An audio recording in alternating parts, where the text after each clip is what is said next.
ஒரே நிமிஷம் வீடியோ ஏண்ணா இல்லை இல்லை வீடியோ கேட்பாங்க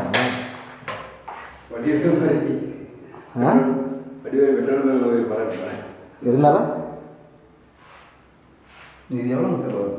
எதுங்க இந்த கேமராங்களா வாங்கும்போது 7500. இப்போ ஜாஸ்தியாக இருக்கலாம் கம்மியாக இருக்கலாம். இதை விட நல்ல நல்ல செட்லாம் இருக்கும் உங்களுக்கு மார்க்கெட்டில். நீங்கள் இது மெமரி தான். இது மெமரி கார்டு நம்ம போடுறத 32 இது வரைக்கும் தாங்கும். 32 GB. புரியல. வீடியோ ஃபோட்டோ 2 எடுத்துக்கலாம். 2 எடுத்துக்கலாம். கிளாரிட்டி உங்களுக்கு நல்லா வரும்.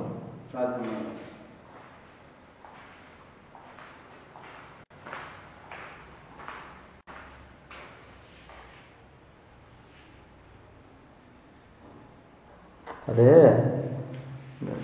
வெளிநாட்டில் இருப்பாங்க பார்த்தீங்களா, அவங்களுக்கு ஃபோட்டோ அனுப்பிச்சா எது எது எங்கெங்கே இருக்குன்னு தெரியாது. இது மெமரி கார்டில் வீடியோஸ் படம் ஏற்றி இதில் பார்க்கலாமா? தாராளமாக பார்க்கலாம். MP3 சாங் கேட்க முடியாது. அது கேட்க முடியாது.